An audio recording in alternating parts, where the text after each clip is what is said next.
Abra sua Bíblia aí em Atos 17. Atos 17, verso 16.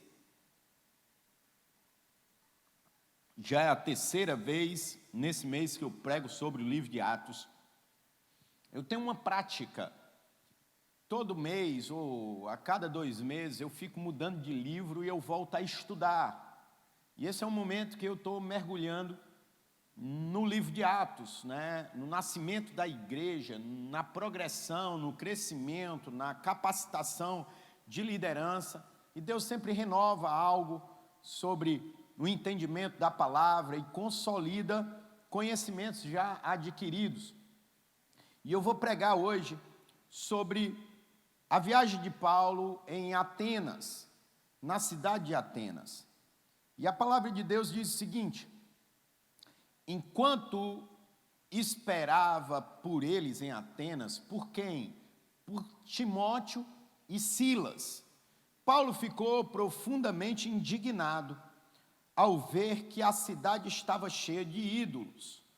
Por isso, discutia na sinagoga com os judeus e com os gregos tementes a Deus, bem como na praça principal, todos os dias com aqueles que por ali se encontravam. Alguns filósofos epicureus e estoicos começaram a discutir com ele. Alguns perguntaram: o que está tentando dizer esse tagarela? Outros diziam: parece que ele está anunciando deuses estrangeiros, pois Paulo estava pregando as boas novas a respeito de Jesus e da ressurreição. Então o levaram a uma reunião do Areópago, onde lhe perguntaram: podemos saber que novo ensino é esse que você está anunciando? Você está nos apresentando algumas ideias estranhas e queremos saber o que elas significam. Todos os atenienses e estrangeiros que ali viviam não se preocupavam com outra coisa senão falar ou ouvir as últimas novidades. Então Paulo levantou-se na reunião do Areópago e disse: atenienses, vejo que em todos os aspectos vocês são muito religiosos, pois andando pela cidade observei cuidadosamente seus objetos de culto e encontrei até um altar com esta inscrição: ao Deus desconhecido. Ora, o que vocês adoram, apesar de não conhecerem, eu lhes anuncio. O Deus que fez o mundo e tudo que nele há é o Senhor dos céus e da terra, e não habita em santuário feito por mãos humanas. Ele não é servido por mãos de homens, como se necessitasse de algo, porque ele mesmo dá a todos a vida, o fôlego e as demais coisas. De uma só vez,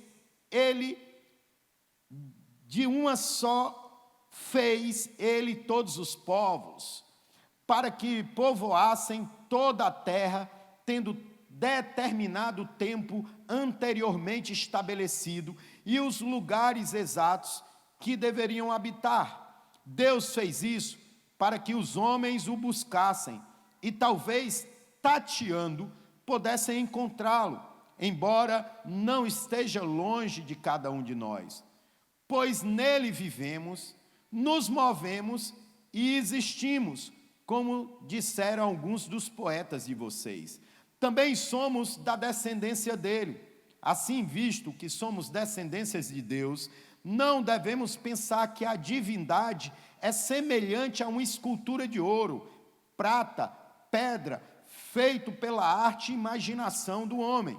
No passado, Deus não levou em conta essa ignorância, mas agora ordena que todos, em todo lugar, se arrependam, pois estabeleceu um dia que há de julgar o mundo com justiça, por meio do homem que designou, e deu provas disso, ressuscitando-o dentre os mortos. Quando ouviram sobre a ressurreição dos mortos, alguns deles zombaram. Outros disseram: a esse respeito, nós o ouviremos outra vez. Com isso, Paulo retirou-se do meio deles. Alguns homens juntaram-se a ele e creram. Entre eles estavam Dionísio, membro do Areópago, e também uma mulher chamada Dâmaris, e outros com eles. Amém? Você pode aplaudir a palavra de Deus.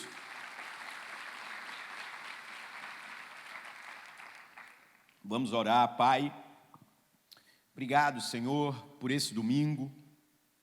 Um domingo onde nós estamos aqui desejosos da Tua presença, receber uma palavra que impacte o nosso interior. Obrigado, Pai, porque o Senhor coloca em nós tanto o querer como o realizar.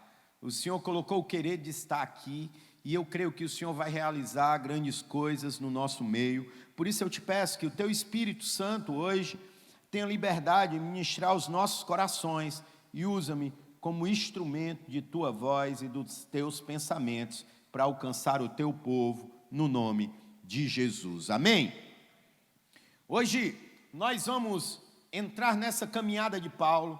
Se você lembrar um pouquinho antes, Paulo, ele tinha acabado de implantar a igreja de Filipos.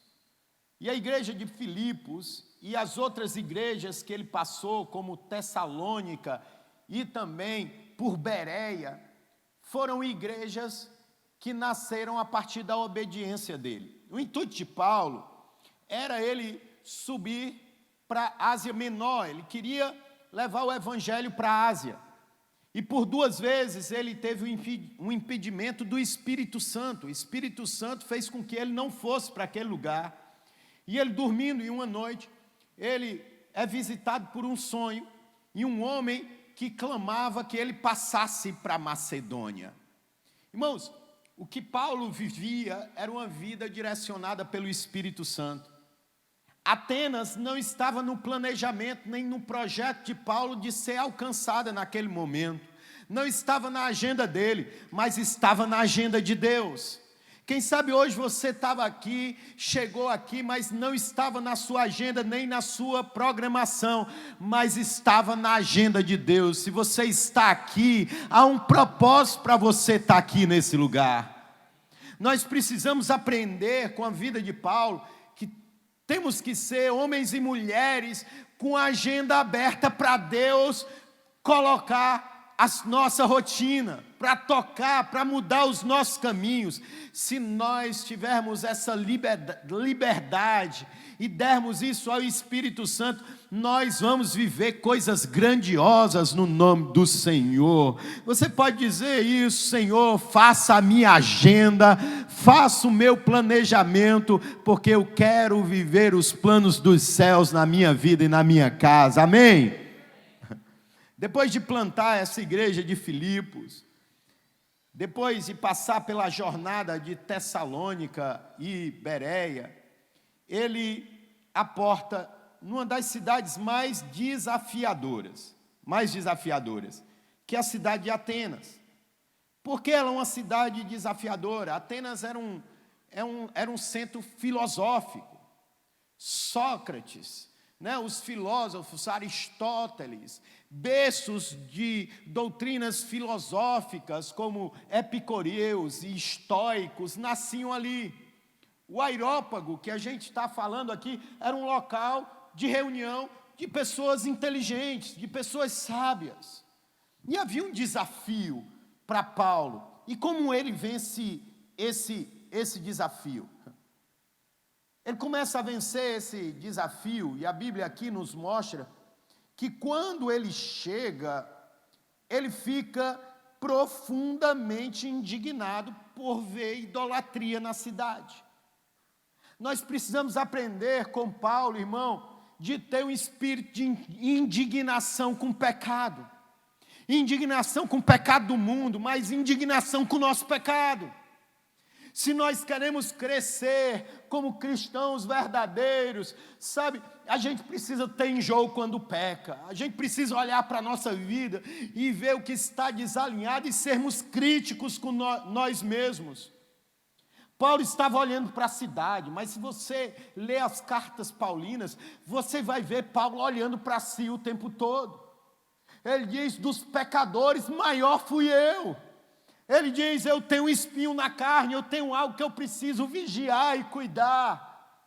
Paulo, ele tinha a capacidade, sim, de olhar o cisco do mundo, mas também de resolver as traves do seu olho. Se você quer ter uma vida em progressão, irmão, espiritual, você precisa ser incomodado, indignado com o pecado. Você precisa, sabe que essa palavra, na tradução original grega diz, ele tinha ataques epiléticos por ver a idolatria daquela cidade. De tão, assim, indignado que ele ficava. Mas ele tinha uma indignação interior e sabia agir de forma sábia nos ciclos que ele estava inseridos. A Bíblia fala que, como de costume, ele ia para as sinagogas. Irmão, você quer ter uma vida de progressão espiritual? Você tem que ter comportamentos de costumes bons. Você tem que criar rotinas assim. A rotina dele era o quê? Ir para a sinagoga. Irmão, tem que ser costume seu a vir na igreja todos os cultos. Tem que ser costume seu estar em um pequeno grupo. Tem que ser um costume seu de ler a palavra diariamente, de ter devocionais. Tem que ser costume seu de beijar sua esposa todo dia, de dizer que ama os seus filhos todo dia. Tem que ser costume seu chegar no trabalho animado. Nós precisamos ser pessoas de rotinas abençoadoras. Nós precisamos aprender isso com Paulo. Paulo, como de costume.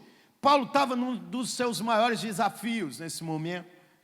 E ele usava rotinas de costume. Paulo tem essa capacidade de ter um coração inquieto, mas de ter um comportamento sobre domínio. Nós precisamos sim ter esse sentimento de revolta, mas nós precisamos ter domínio sobre as nossas ações, amém? Não é problema se irar, o problema é você perder o controle com a ira. É você não saber resolver sua ira. A Bíblia fala claramente que o sol não pode se pôr na ira, que a gente tem que ser pessoas que se resolvem, que não levam rancor para o outro dia, que sabem conter as suas tensões, e Deus está liberando essa unção sobre você essa tarde no nome de Jesus. Ele não fica indiferente com os erros, e ele começa um confronto sábio. Paulo, ele mostra a verdade do Evangelho. Como você escutou na minha pregação anterior sobre o livro de Atos, você sabe que Pedro era o apóstolo dos judeus e Paulo o apóstolo dos gentios. Mas espera ainda, Paulo começa por uma sinagoga judaica, onde havia judeus e gregos temente a Deus, gregos que se converteram ao judaísmo, pessoas que têm interesse por Deus. Ele não faz acepção, mesmo na convergência do seu chamado. Mas depois ele vai para a praça também, para dizer, não são só as pessoas da igreja, as pessoas que desejam ouvir de Deus, mas aquelas que estão na rua. Ele vai para o comércio, ele vai para locais de passagem de muita gente, e ele começa a falar das boas notícias de Jesus e da ressurreição. Mas Paulo também entende que o Evangelho tem que chegar nas pessoas importantes e sábias da cidade. Nós precisamos, irmãos, estar acostumados a lidar com pessoas importantes. Nós precisamos aprender a pensar com elas, como elas chegaram lá, qual é a mentalidade, qual o comportamento, e não simplesmente condená-las ou idolatrá-las.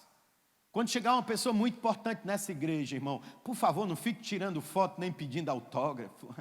O que elas querem, sabe o quê? Elas querem encontrar Deus como nós, e nós precisamos respeitar esse ambiente. Aqui não é local para idolatria, irmão. Aqui é local para buscar a Deus. Se tem algo que nós queremos, é buscar a Deus. Eu creio, irmão, que esse lugar, eu sei que está sendo visitado por pessoas importantes, e o que elas mais querem é ter um local onde elas, sabe, não tenham acusação, e onde elas podem estar livres, sem ser tietadas ou idolatradas, mas elas querem uma casa espiritual para pertencer. Eu estou te falando isso como ensino, irmão. Então, amém. Glória a Deus. Esse homem faz discursos contextualizados. Isso é uma sabedoria para nós. A gente às vezes quer falar no que está no nosso coração, na nossa linguagem. Mas Paulo nos dá uma habilidade de um evangelista. Ele contextualiza a sua linguagem. Quando está na sinagoga, ele está falando em uma linguagem que o povo entende. Quando ele vai para a rua, ele também fala em outra linguagem. Quando ele vai conversar com os filósofos, ele começa a citar filósofos e poetas do lugar. Irmão, a gente precisa ter essa habilidade na nossa família. Habilidade de levar a verdade. E esse homem tem a capacidade de falar a verdade sem machucar pessoas. O que Paulo está apontando e condenando aqui é o que Deus sempre condenou em toda a história do povo de Israel. O povo de Israel entrou em 2 cativeiros pela idolatria. E Paulo está dizendo, eu entrei em um lugar idólatra. Alguns historiadores dizem que Atenas era tão idólatra, que um dos pais da igreja primitiva escreveram que tinha mais de 30.000 imagens de escultura naquele lugar. Só para você ver o tamanho da idolatria, um deles andava com a lanterna na rua, de dia, para ser questionado, e um morador de Atenas questionou um desses pais da igreja, e disse, por que é que você está com a lanterna ligada em pleno dia? Ele disse, para ver se eu encontro um homem nesse lugar, de tantas estátuas, de ouro, de prata, de mármore. Atenas é um local de alta idolatria, inclusive o nome Atenas é o nome de um deus. Lá onde estava o Areópago era em frente ao Panteão. O Panteão é onde tinha Deus Netuno, Zeus, Artemides, eram os deuses gregos e romanos que estavam ali nesse lugar. A gente sabe que a nossa sociedade brasileira, nós somos inseridos nessa religiosidade de idolatria. E eu falo isso com muito cuidado, porque durante 21 anos eu caminhei na igreja católica. E eu falo isso tanto com a autoridade de ter vivido isso, como entendimento de como os meus olhos foram abertos. A minha própria mãe, depois de eu convertido já há algum tempo, eu via minha mãe orando o terço, eu via minha mãe com um altar que tinha quase 30.000 estátuas lá no quarto dela. Enquanto eu discutia com ela, e eu dizia que era coisas do diabo, e isso, eu só afastava ela de mim. Nós não estamos aqui, irmão, para mandar ninguém para o inferno. O que o Paulo está anunciando é a verdade. E aos meus irmãos católicos que estão aqui, eu não estou acusando vocês de nada, mas eu como pastor, eu sou refém, prisioneiro da palavra de Deus, eu preciso pregar a verdade.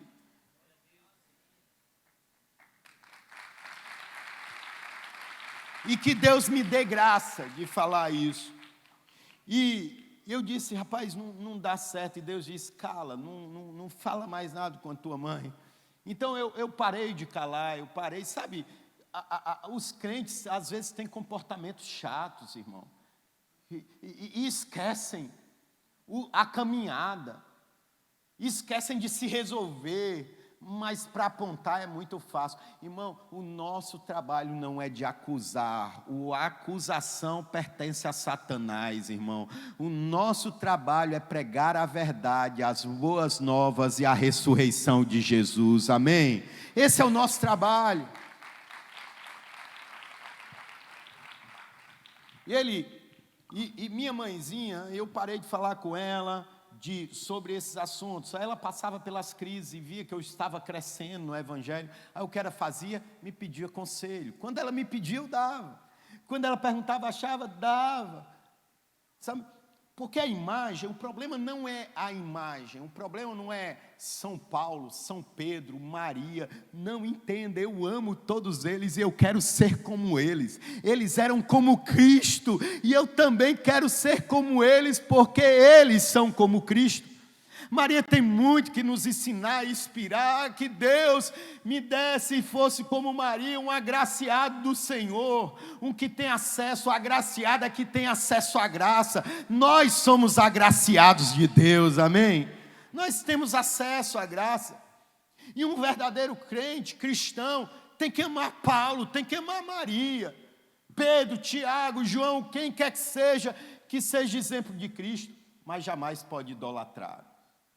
A idolatria é algo de você colocar alguém ou alguma coisa no lugar de Deus. Minha mãe fazia muito isso. E eu via ela pegar a foto de alguém enfermo e botar na mão do santo. Eu ia lá e tirava sem ela saber. E eu disse, eu coloco diante dos reis, Senhor dos senhores, eu não preciso de atravessadores, eu vou direto ao Senhor, cure em nome de Jesus. Eu continuava orando sem desafiar ela. Mas como eu sei que é uma batalha espiritual, porque entenda, o problema não é a imagem, o problema não é São João, São Pedro, não, amém. O problema é o que se atribui a ela. Se atribui divindade, vai ter um problema, porque atrás de cada imagem vai ter um demônio. E eu descobri isso. Como eu descobri? Estudando, irmão.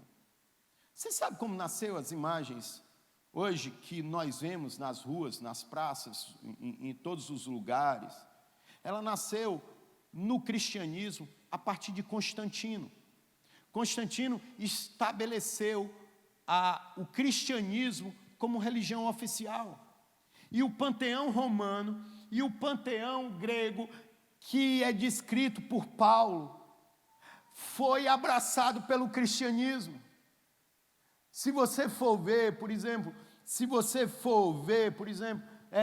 tem Deus imagens que replicam exatamente o do panteão. Eu estudei isso há muito tempo, eu nem lembro direito o nome dessa deusa, mas uma deusa da fertilidade que andava com o bebê no braço, amamentando. E a gente vê uma imagem que nós temos em casa, exatamente igual, não é cristã, é herança vinda da época de Constantino, que ele pegou em Roma e abraçou o cristianismo. E às vezes a gente nem sabe o que a gente está colocando dentro de casa.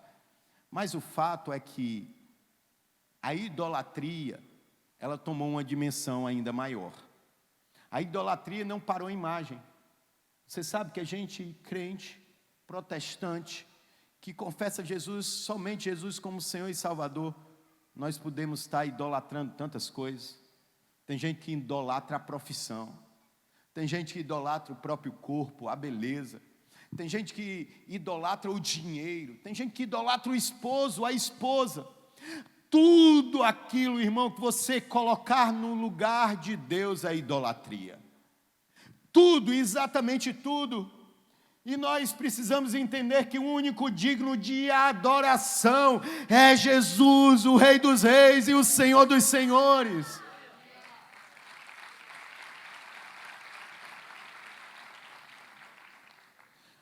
Paulo, ele é muito claro, e ele é sutil em falar, ele tem essa capacidade de trocar essas ideias.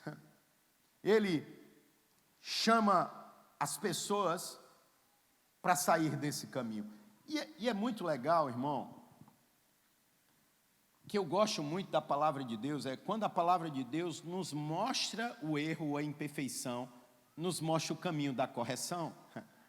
Ela não nos deixa sem saída.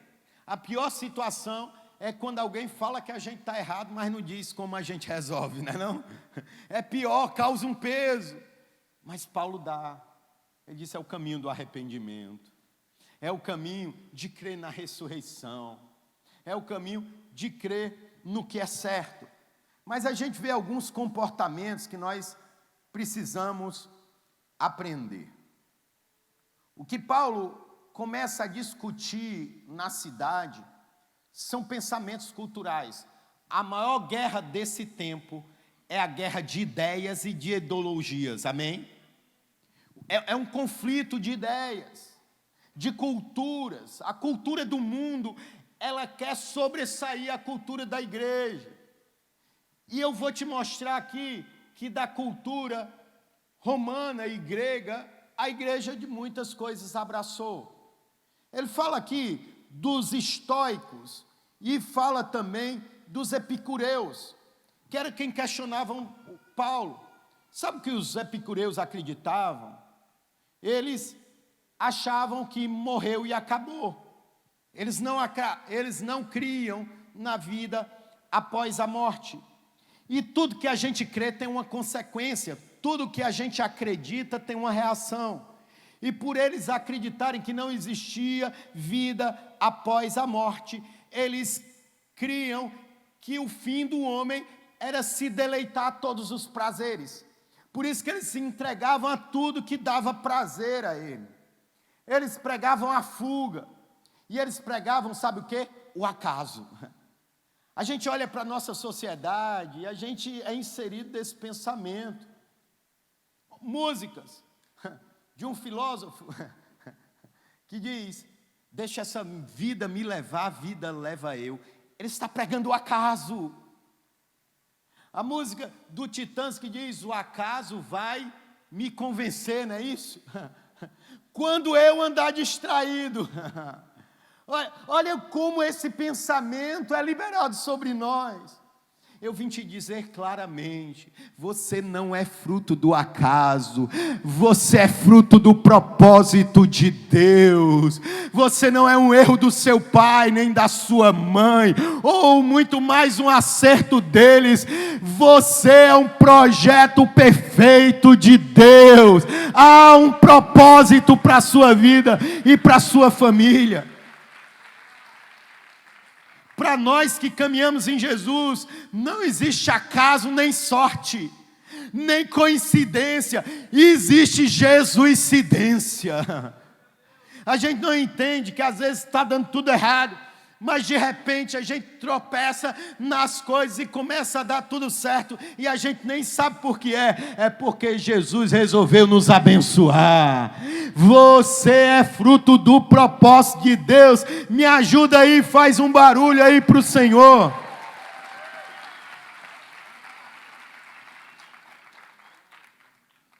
Os estoicos, eles pregavam a fatalidade. Eles eram apáticos ao sofrimento humano. Eles eram materialistas. Sabe, será que a gente está vivendo isso hoje? Se a gente olhar para o mundo cada vez é mais hedonista. O que é um mundo hedonista? É quando a gente se coloca no centro da nossa vida, que a gente quer satisfazer as nossas vontades. Quando a gente olha para o mundo e acha que esse mundo não tem mais perspectiva de melhorar. Irmão, eu quero dizer, o mundo está melhorando, apesar das notícias ruins. Nasce mais gente do que morre. O índice de natalidade é muito maior do que o de mortalidade. Lembre-se, com os índices atrás de paralisia infantil, sabe? Irmão, famílias cada vez mais estruturadas, um mundo sendo invadido pelo Evangelho, irmão. Eu fico olhando e contemplando. Deus é bom e a sua bondade está espalhada sobre toda a terra. O mundo está melhorando. Sabe por que ele está melhorando? Porque Deus resolveu levantar a sua igreja para abençoar essa terra, amém? Nós precisamos ter esse pensamento. Por quê? Porque senão nós vamos, irmão, ficar com a boca escancarada, cheia de dentes, esperando a morte chegar. Já é outro filósofo que eu estou citando aqui. Raul Seixas, filho de pastor, por acaso. Sabe, parece que eu não vou me mover. Ou eu vou me envolver pelo meu prazer. Será que esses pensamentos que a gente está olhando aqui, da época greco-romana, está sobre esse tempo, amém? Você consegue enxergar? E o que o Paulo está dizendo não é dessa forma. Não é desse jeito que vocês estão pensando. é da forma de Deus. Pare de querer enquadrar filosofias, ideologias, enquadrar a Bíblia nelas. Não, elas que têm que passar pelo filtro da palavra. Irmão, não deve e não pode você ser defensor de uma bandeira e de uma ideologia que confronta a Bíblia. Um cristão não pode defender bandeiras que a Bíblia não defende.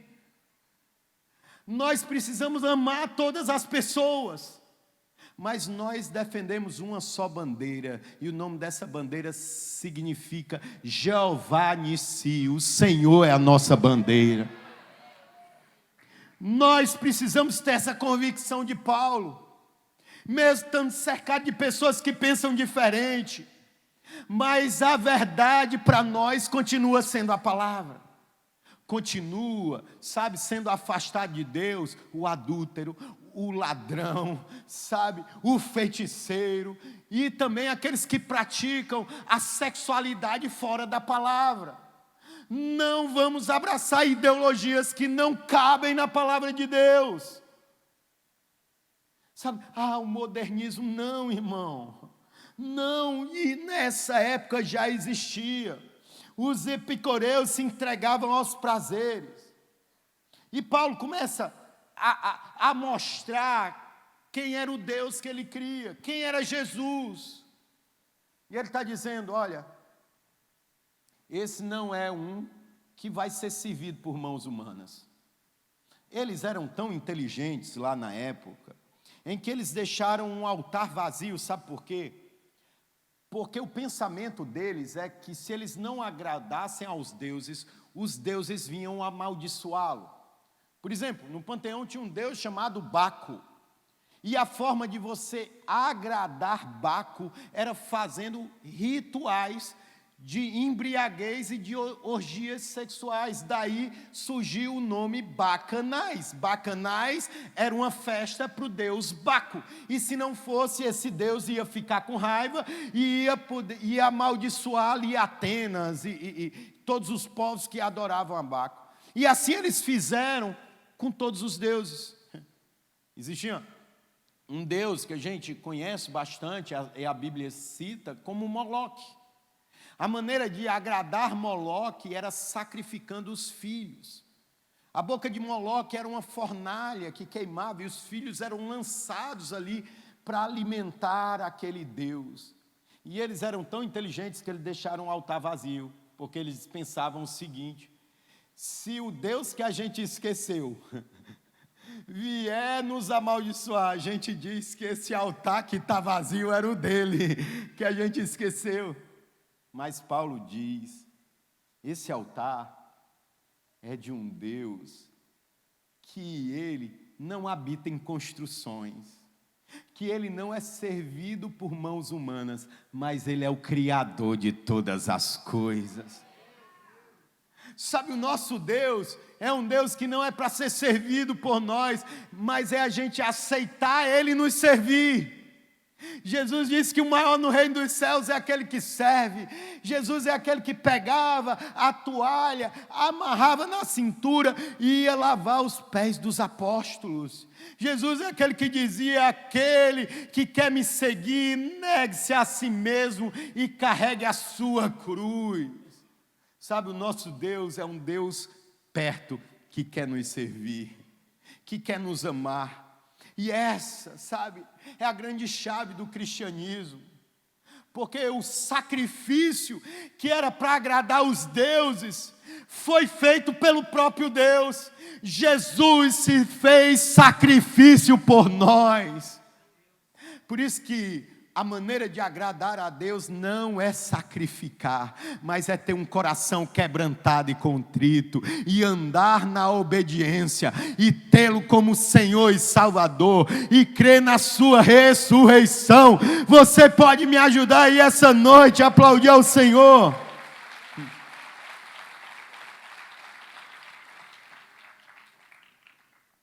Esses homens, eles tiveram algumas reações.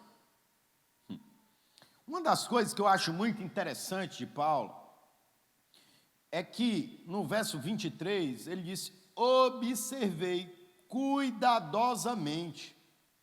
Nós precisamos ser essas pessoas que sabem observar. Observar não pela nossa lente, mas observar pela lente da palavra. Nós precisamos observar, sabe, o nosso casamento. Nós precisamos perceber quando nossa esposa está indiferente, quando o marido não está bem.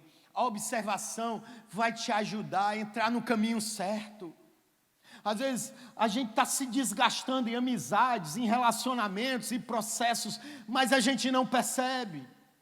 E pessoas chegam: de repente eu fui demitido. Não, houve um desgaste de não cumprimento de meta, de cara feia, de atraso, de não saber ter conexões certas. Você não percebeu que você começou a reclamar demais. Nada de repente. E quando a gente observa, a gente se protege.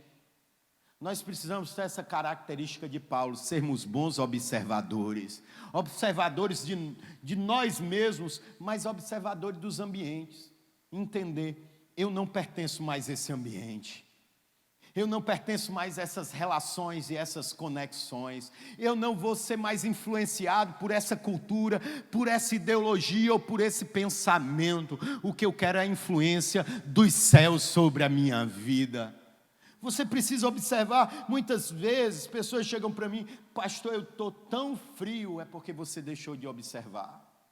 Pastor, eu não estou crendo mais. Você deixou de observar. Deixou de observar quando você parou de orar.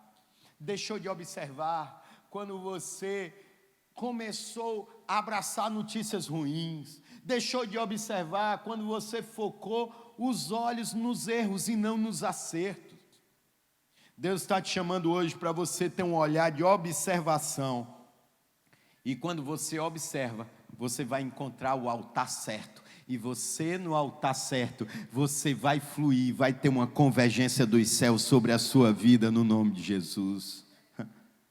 Nós precisamos entender que nós não podemos ser pessoas intimidadas diante da cultura atual. Nós precisamos enfrentar a cultura e aprender a usar a cultura a nosso favor.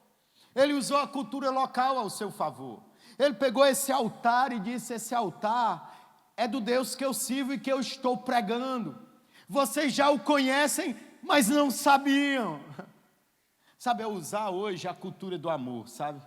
A cultura do amor, ela é totalmente deturpada. Não, é o amor, é tudo pelo amor. Já notou que é tudo pelo amor? Sabe, é tudo pelo amor. Mas só amam aquilo que pensa igual. E nós temos que aproveitar e falar do verdadeiro amor. Porque o verdadeiro amor não tem com aceitar tudo. O verdadeiro amor tem com a decisão de obedecer o que é certo. Esse é o verdadeiro amor, é uma decisão. Eu vou fazer não porque eu quero, eu vou ser não porque eu quero, eu vou fazer porque é assim que Deus direciona, é assim que Deus aponta. Esse é o verdadeiro amor de alguém que constrói o caminho da salvação e da ressurreição, entregando o seu próprio filho, tirando de nós aquilo que nos condenava, e a nossa condenação foi lançada sobre Jesus, irmão. Não há mais maldição para aqueles que andam em Cristo Jesus, amém? Use a cultura local para você alcançar pessoas. Use a cultura da sua família. Tem cultura de famílias que gostam de estar juntas. Esteja juntas, ame, ore, abençoe. Use a cultura para o seu favor. Nós precisamos ser sensíveis ao nosso redor e encontrar maneiras relevantes para apresentar Cristo. Eu quero declarar que esse semestre vai ser o semestre de maior avivamento da sua história, no nome de Jesus. E o avivamento vai ser porque você vai levar palavras assertivas para a sua família. Tem pessoas que vão entregar a vida para Jesus, que estão no teu ciclo social esse ano, e Deus vai te dar uma criatividade de acessá-las, no nome de Jesus. Agora nós precisamos não só enfrentar a idolatria apenas apontada através de imagens, mas a idolatria que nós temos. Você parou para pensar o que você idolatra hoje? O que é que está na centralidade? Tem gente que está idolatrando a sexualidade. É que toma o lugar de Deus. Nós precisamos pensar nisso. E o que eu entendo com isso, lá no final do texto, é que nem todos vão receber a mensagem. A gente não pode desanimar, porque assim, nem todos aceitam. Uns vão zombar. E hoje, do que eu estou pregando aqui, eu sei que tem pessoas que vão zombar. Paulo teve zombadores. Eles disseram: quem é esse? Eles falam uma palavra com Paulo que significa: ele é um catador de lixo. Eles, menosprezam Paulo. Tem pessoas que vão menosprezar a verdade. Tem pessoas que vão dizer assim: não, ele falou bonito, ele falou bem, são verdades, eu percebo, mas eu vou deixar para tomar uma decisão depois. Não, deixe para depois. Essa é a maior mentira que muitos de nós contamos. Eu vou deixar para me consertar quando Jesus estiver voltando. Não, eu vou aproveitar a minha vida. E quando Jesus voltar, eu me arrependo. Ei, irmão, a palavra de Deus diz que a gente não sabe dia, hora que vai ser. Ele vai vir de repente como um ladrão que rouba. Sabe, o que Deus mais quer não é te condenar e te mandar para o inferno. O que Deus mais quer é te salvar. Você não nasceu para morrer, você nasceu para a eternidade. E existe o terceiro grupo de pessoas, aqueles que aceitam a mensagem e entregam. Eu quero dizer que a mensagem de Cristo sempre vai ter alguém para aceitar, amém? E você não pode parar de anunciar essa mensagem, de ter entusiasmo e de se tornar a mensagem. Paulo, ele era a própria mensagem, porque Paulo, ele era um matador de cristãos. Paulo era um homem fundamentado no seu conhecimento. Paulo frequentou as melhores universidades de Tarso e de Jerusalém.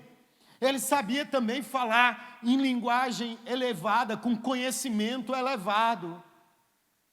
Mas quando Paulo se deparou com Jesus, aquilo, irmão, que era abalado, foi abalado, caiu por terra a sua visão, os seus conceitos, e como escamas dos seus olhos caíram, e ele passou agora a enxergar a vida pelo novo fundamento, o fundamento da revelação de quem é Jesus Cristo. Eu quero declarar a revelação de um Cristo verdadeiro sobre a sua vida. Não de um Jesus religioso, que vai cobrar de ti penitências, que vai cobrar de ti ações boas. Não, irmão. O nosso Jesus, Ele é a ação boa que nos alcançou. Foi a graça que nos alcançou. Não há merecimento em nós. Todos nós pecamos e carecemos da graça de Deus. Agora, quem é alcançado pela graça de Deus não fica do mesmo jeito, é transformado, passam a ser pessoas boas e ter ações boas, porque não existe, crer em Jesus e não ter obras de transformação. Eu quero declarar obras de transformação na sua vida, no nome de Jesus. E teve um grupo que disse: eu creio. A Bíblia diz que alguns homens se juntaram a Paulo e creram. Entre eles estavam Dionísio, um homem culto do Areópago, e também uma mulher, Damares, uma mulher também influente da sociedade. Irmão, pessoas sábias e inteligentes escutam a verdade e acolhem a verdade. A verdade é que só existe salvação em Cristo Jesus. Todos os deuses anunciados em toda a história, eles podem ter até morrido por uma causa, por uma ideologia e por alguém. Jesus também morreu, mas um só ressuscitou ao terceiro dia. É Jesus, Ele ressuscitou, Ele vive, Ele está no nosso meio. E aquilo que Deus viveu através de Jesus, o que Jesus viveu está autorizado para a gente viver. O apóstolo Paulo, mais na frente, uma de suas cartas, ele diz: Jesus, Ele é o primogênito dos mortos, porque Ele ressuscitou no grande dia, aqueles que dormem dele ressuscitarão. Você pode olhar para o seu irmão e dizer: você não foi feito para morrer, você foi feito para a eternidade, e só a eternidade em Cristo Jesus. Só a eternidade em Cristo Jesus. Se você recebe essa palavra, se põe de pé, eu quero orar por você. Aplauda ao Senhor, amém.